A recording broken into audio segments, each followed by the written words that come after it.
I cannot really edit my videos at the moment. I had a few planned out. One was about making a sheath dress, one was about making a hand warmer or hand muff. You know, these things you put your hands in out of basically recycle material. I thought the idea was quite good, but I cannot do voiceovers with my editing programs for some reason. It doesn't properly work, there's lots of issues. So I'm restricted to making videos that require as little editing as possible. So I thought I might do this thing that I had been wanting to do for a while and see how it works out. I have a few thoughts on contemporary fashion, but I'm not sure whether I'm alone with those thoughts. I think not, but I'm not quite sure. So I would like to do this survey kind of thing, because YouTube has, at least at this point, it still has this advantage of interaction. You might know that I'm not a big fan of the liking and disliking system. It doesn't really mean anything, you know what I mean? It's like a big anonymous popularity contest where you don't quite know why someone voted the way they did, and I don't think that's a very healthy thing. I don't really like it personally, so this is why I don't do the likes and dislikes thing. I just don't like it. Haha, irony. So I thought I would share a few of my thoughts on contemporary fashion with a few of you people, and you could comment and give me your thoughts if you have any on the subject. So if you're interested in a little debate, you can start a fight. I have no problem with that. I really like debating, so if you disagree with me, feel free to comment. I really enjoy that. Or if you agree with me, tell me about your experiences. I would really enjoy that. So what I want to talk about today is this book of mine. It's my inspirational ideas book. I started it when I was, I think, in my early teens, but I'm not quite sure. I don't remember anymore. But this is where I basically glued all the things from fashion magazines, etc., in that inspired me or that I thought interesting at the time. And what's interesting about this thing, I did this over the course of a few years, and gradually, I found it recently, gradually you can see how my style changed and how the things I put in started becoming a little different. And some of the things that are in there I wouldn't put in there anymore if I was doing it today. Obviously this Carrie Bradshaw here is one of the things.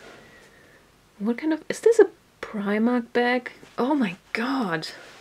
Ah. Anyway, so these are the things that I put in, and I'm going to show you around in my book a little bit. So one thing that's really noticeable, I've always put in little ballerinas at any point. I really like ballet costumes. They've been made to accentuate the elegance of movement so well. I'm really into that. So you can see at some points I was really just putting things in because I thought they would probably be cool, but I wasn't quite sure. You know, at this age, when you're a teenager, you actually buy these magazines because you want someone to tell you what you're supposed to like. That is just a sad truth. But I did really like this corset thing. I've always had a thing for corsets. Then I try to be really multicultural, and I put saris in here. I really like those. I had an acquaintance in high school who was from India, and sometimes she wore clothes like that on special occasions, and I really thought they were very pretty. And yeah, sometimes I cut people's heads off, because the heads weren't really the thing that interested me. Dior, for example. Here, this one I put in because here's a little explanation of the brand and how it was founded and everything, but I don't like Dior. I just put it in because it's one of the big brands. Have you ever done that? I've done that a lot in this book. I just put things in because I thought I was supposed to like them. Then here, these cameo things, I still like those cameo things. Back then I was really fascinated, but I thought I couldn't, I don't know, pull the style off, and now I have 2 cameos and I'm just, I don't really care anymore.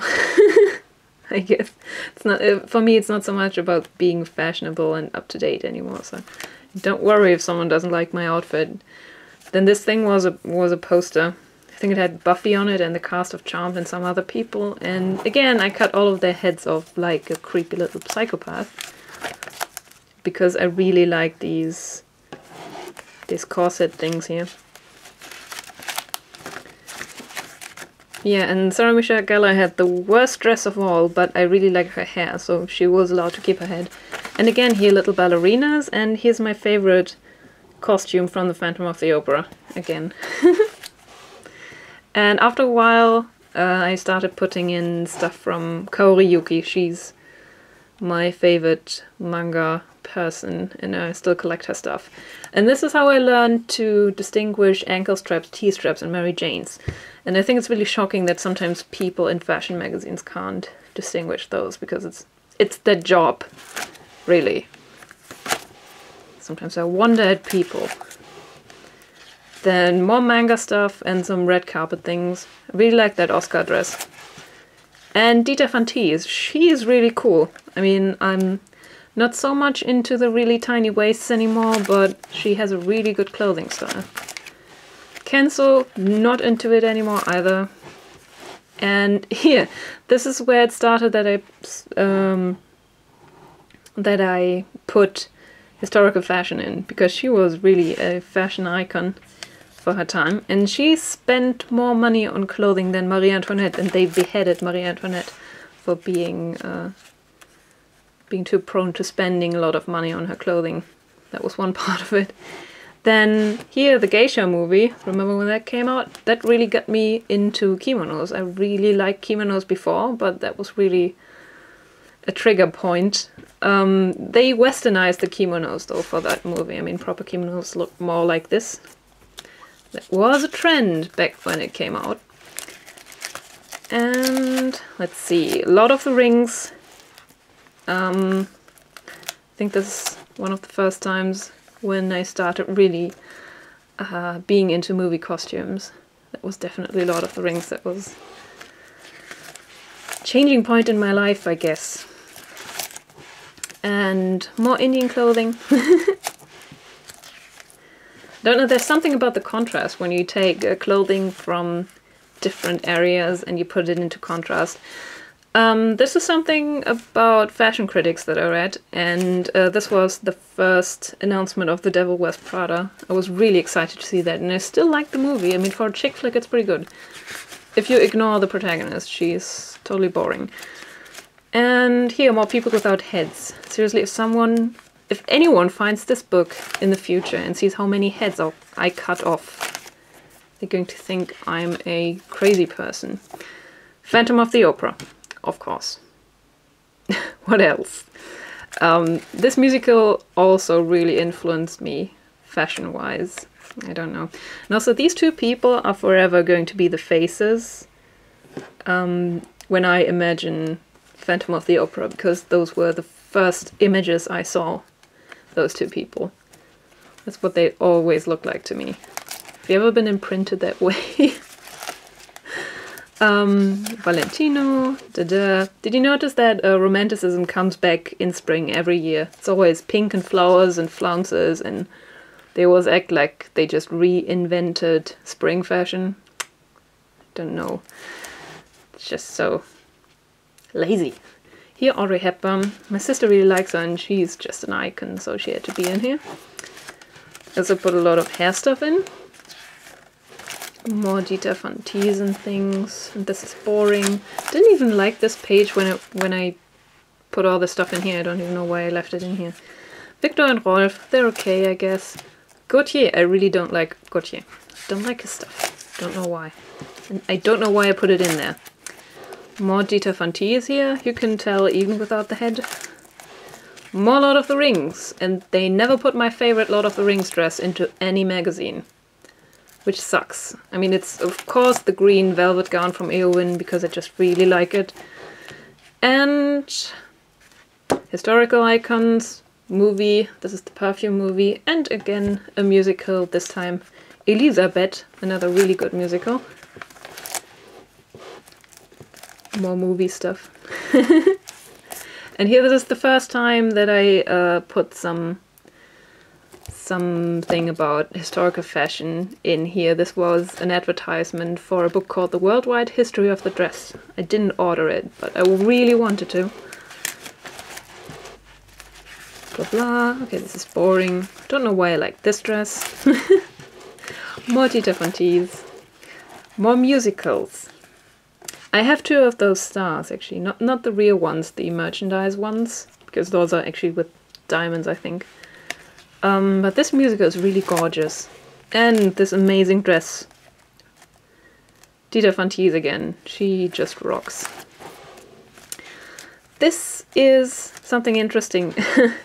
They had this near here. It's a theater performance. They do it every summer. And one year my mom was in charge of the costumes and things. And just making sure that the actors get everything they want. And they had a little fashion incident because they ripped the lace on some dress that was really important, and my mom brought it home and asked me to repair it, and I actually did, and everyone was amazed that I was so good at repairing lace. I was so proud. And here's some historical stuff. This is about females around 1800. And more Elizabeth things. We were in Vienna at the time and I got really sissy crazy. Sissy the Empress, not sissy as in an insult. Really like this historical thing, this corset here. And this is about becoming Jane. I put that in before I saw the movie, otherwise it really wouldn't be in here. More Dita Von Teese, blah blah. This is something really cool that I found. It had a quote from Coco Chanel. It was something about high heels and what females think about it and what men think about it. And they had a really cool Coco Chanel quote in here. I'm not quite sure if it's an actual quote or if he made it up, I don't know, but it sounded really good. Something about pearl necklaces. Thought I would have to know that. More sissy stuff. Vera Wang wedding dress. Someone might remember. This one I record from a Pink video. It looks really artsy. And more sissy and more period movies. I'm starting to see a pattern here. And a hairdo. I tried to do this for my high school prom, but it didn't quite turn out so well. Something about dress shapes. And sissy again. And this one thing. I think this is the last thing I found. One of the last dresses I found. And something about Karl Lagerfeld trying to endorse older models. Don't know how far he went with this. This is an advertisement for a book called Napoleon and the Empire of Fashion that I didn't buy either. I always wanted to buy so many fashion books and I never did. And this girl I just put in because she's gorgeous, seriously. She looks so good. I couldn't throw that image away. I really like the dark hair, dark eyes thing. So and that's it. I was at the end of my book and at some point I just stopped putting stuff in here. Because I don't know, I sort of stopped reading fashion magazines at this point. I only just glance through them whenever my sister buys them or when I'm waiting at the doctor's or something. And I haven't really had this in a while that I'm looking through a magazine and there's something I see and I have this feeling of, wow, I have to collect this, I have to put it somewhere and save it so I can look at it again. That just never happens these days when I'm going through fashion magazines. There's just nothing intriguing about the fashion that I see in those magazines. No idea why that is. Have you had that happen to you? That would be something that I'm really interested in to know. Whether you've had this experience that you were really into kind of fashion and then you just, I don't know, developed into a different direction, because I think this happens a lot. And whether you were ever disappointed in fashion magazines, because that's what happens to me a lot, to be honest. So anyway, let me know what you think and what your experiences are. I would be really interested in that. And thanks for watching. Bye!